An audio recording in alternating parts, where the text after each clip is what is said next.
O programa Saber Direito desta semana é com o professor Leandro Veloso. O curso é sobre direito administrativo. Tem dúvidas sobre o assunto?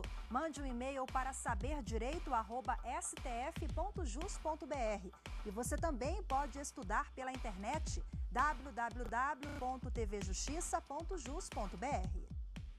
Olá, sou Leandro Veloso e estamos aqui para comentarmos muitas coisas interessantes sobre contratos administrativos e convênios públicos. Assunto nosso do dia a dia, assunto para você, estudante de direito, para você que está em casa nos acompanhando. Chamo sua atenção com um assunto de muita relevância, onde nos contratos administrativos, nessa nossa primeira aula, a gente vai fazer uns comentários bem legais, relativo, em especial ao início dos contratos, à formalização dos contratos, à execução dos contratos. Eu chamo sua atenção para esse nosso assunto, já que contrato administrativo é o que a administração pública realiza todos os dias, seja em período de recesso, seja em períodos normais da administração.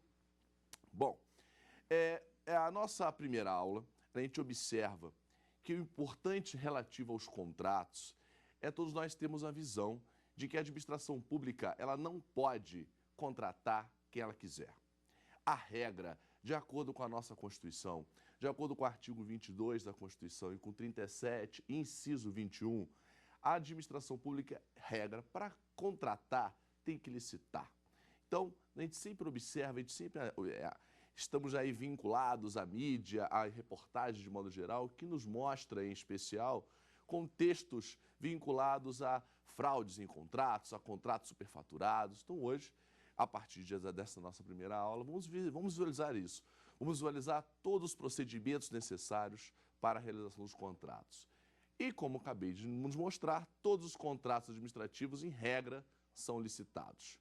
Nós sabemos também que, de acordo com a nossa Constituição Federal, lá no seu artigo 22, a União compete legislar sobre as normas gerais.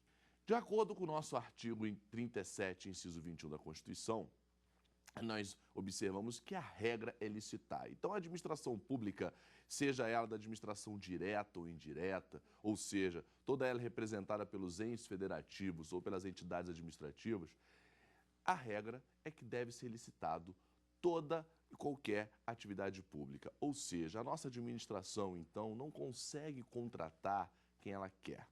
A regra da Lei 8666/93, o nosso Estatuto Geral de Licitações, faz com que a gente observe, baseado na Constituição, que a regra é licitar. Para quê? Todos os contratos públicos, eles são vinculados para a realização de obras, compras, serviços, alienações, inclusive serviços de publicidade. De acordo com a regra geral da Lei 8666/93, nós sabemos que a União é o competente ente federativo para legislar sobre o assunto. Então, no tema contratos, baseado na nossa lei maior, a gente observa que os estados e municípios e o Distrito Federal têm a capacidade de legislar sobre o tema. Mas, em regra, essa capacidade para legislar sobre o tema é uma capacidade supletiva, é uma capacidade complementar, é uma capacidade suplementar e, em relação aos municípios, tem uma capacidade local. De acordo com os constitucionalistas sobre o tema, a gente também observa que os estados e municípios têm uma competência seria residual, remanescente. Na nossa visão do direito administrativo, a competência não é residual, remanescente, e sim é uma competência complementar, suplementar, sempre baseado de que a Lei 8666, de que a norma constitucional quer fazer com que a administração pública nossa brasileira realize contratos administrativos licitados obedecendo o regulamento geral. Que regulamento geral seria esse? A Lei 8666. Então, em suma, os contratos públicos, regra, devem ser licitados e todos estão vinculados à lei geral. A doutrina nos ensina também que, no contexto dos contratos, a Lei 8666/93 sempre traduz a ideia de normas gerais de aplicabilidade federal, de aplicabilidade nacional. Entretanto, os estados e municípios podem legislar sobre o tema, mas sempre lembrando que os estados e municípios e o próprio Distrito Federal só pode legislar sempre com caráter complementar. Ou seja, ela pode explicar com mais detalhes um regramento licitatório, um regramento de contratação, que é o nosso foco de hoje. E esse regramento contratual e também na área dos convênios faz com que ela só pode sempre complementar olhando para a regra geral. Se os estados e municípios e o próprio Distrito Federal não possuem um regramento contratual específico, como que ela vai poder contratar? Como que se contrata na administração pública? Se os estados e municípios não tiverem uma legislação própria, a gente sempre observa a lei maior, ou seja, a própria Constituição, que remete ao contexto da Lei 8666. Então, em suma, é importante todos nós relembrarmos esse contexto de que a administração pública nossa, sejam os entes federativos e as entidades administrativas, todas essas pessoas jurídicas da administração estão vinculadas à Lei 8666 de 93. Não podemos também esquecer que quando pensamos em contratos, a gente sempre raciocina que esses contratos são atos bilaterais. Se são atos bilaterais, os contratos administrativos são formalizados através de um acordo? Não. A regra é sempre através de um procedimento prévio licitatório, onde uma melhor proposta é sempre delimitada, onde uma melhor proposta ela vai ser consagrada numa licitação, seja numa modalidade de concorrência, seja numa tomada de preço, seja no convite ou até num pregão. Não podemos também deixar de falar que o Supremo já analisou algumas questões de inconstitucionalidade relativa à Lei 8666, em especial esse conflito entre os estados e municípios e a própria União. Se a União poderia, de repente, legislar sobre um caráter mais específico que afrontasse, que delimitasse uma regra municipal, se delimitasse alguma regra estadual. De maneira mais pacífica, o próprio Supremo, através de ação direta de inconstitucionalidade, faz com que a gente tenhamos o conhecimento de que, tecnicamente, a Lei 8666, nesse contexto de normas gerais ou específicas, já foi consagrado que é constitucional.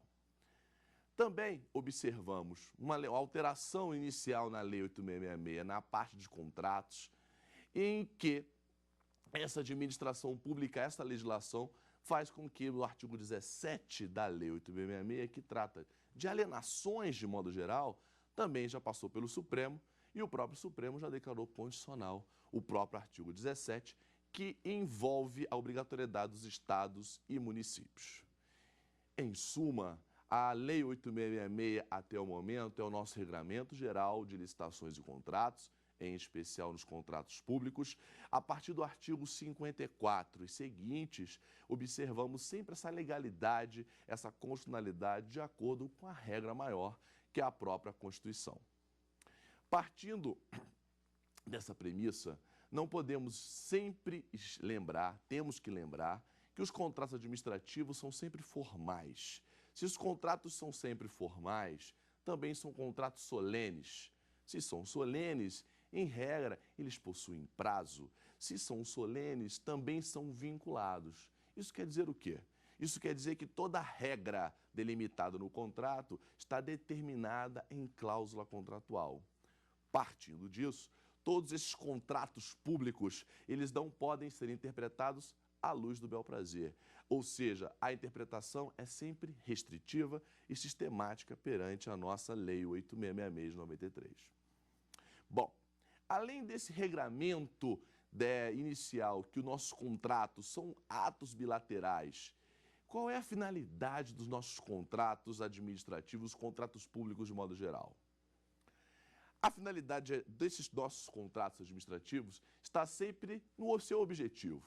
O objetivo é a proteção do interesse público, é privilegiar o interesse coletivo. Privilegiar o interesse coletivo para a realização de obras, para fazer compras, para adquirir serviços, para fazer alienações, para realizar contratos de locação. E esses, no que concerne os contratos de locação, artigo 1º da nossa Lei 8666, quando a administração pública for contratada, quando ela for locadora, ela deve realizar um contrato público onde o interesse coletivo, onde o interesse público é sempre privilegiado. De acordo lá com o artigo 1º da Lei 8666, combinado com o artigo 54, também da mesma lei, nos contratos de serviços de publicidade, também a administração pública tem regramento. Ela não pode contratar qualquer agência de propaganda, em especial, para delimitar qualquer tipo de atividade administrativa. A gente observa que a própria Lei 8666 e uma lei específica na área dos serviços de publicidade, observamos a regra de que a administração tem que sempre licitar. Não podemos deixar de relembrar que, além desse contexto dos contratos, como é que é o nome? Qual é o nome que a administração utiliza para formalizar os contratos? Também consegue visualizar que o contrato administrativo pode ser utilizado de qualquer nomenclatura. De repente, no seu município, no seu estado, tem o nome contrato, tem o nome ajuste, tem o nome contrato de encomenda, tem autorização de serviços. O que importa é sempre nós observarmos que dentro desse contexto tenhamos ali um ajuste público com uma finalidade administrativa, em regra, licitado. Ainda na parte conceitual, na parte introdutória dos nossos contratos, a gente observa que é possível contratações sem licitação.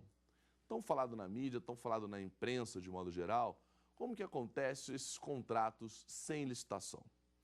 Com base no 37, inciso 21, a própria Lei 8666 consagra para nós hipóteses de dispensa e inexigibilidade de licitação. Nos contratos que são objeto de dispensa licitatória, a dispensa licitatória nós sabemos que é sempre como vocês já viram em aulas anteriores, a dispensa é sempre um caráter discricionário. Como assim? A nossa administração tem a possibilidade ou não de licitar para aquele determinado objeto contratual, em razão de alguma circunstância extraordinária. Lá no rol taxativo do artigo 24 da Lei 8666, traduz esse contexto. Que contexto? Das possibilidades de dispensa. Qual é a consequência da dispensa? A consequência da dispensa, regra, é a contratação direta. E a contratação direta é aquela que não tem o objeto prévio de licitação. O importante é que todas as contratações diretas, às vezes criticadas e mal faladas na nossa imprensa de modo geral, e de muitos que não conhecem o assunto, acham que nos contratos diretos sem licitação, a corrupção ou alguma ilegalidade pode estar presente. Pelo contrário, nas contratações diretas por dispensa ou por inexigibilidade, o rigorismo a da sua formalização, nosso primeiro bate-papo de hoje, é sempre esse contexto. É uma formalização mais rígida, onde a nossa administração pública deve sempre delimitar as suas justificativas técnicas, observar as suas motivações, determinar sempre uma justificativa de preço plausível de acordo com o mercado, em sempre privilegiando o nosso interesse coletivo. Quando falamos de contratos, contratação direta sem licitação, ou seja, a contratação direta em especial por inexigibilidade licitatória, faz com que a gente também observa um requisito mínimo. Inexigibilidade de licitação consiste numa ausência de competição.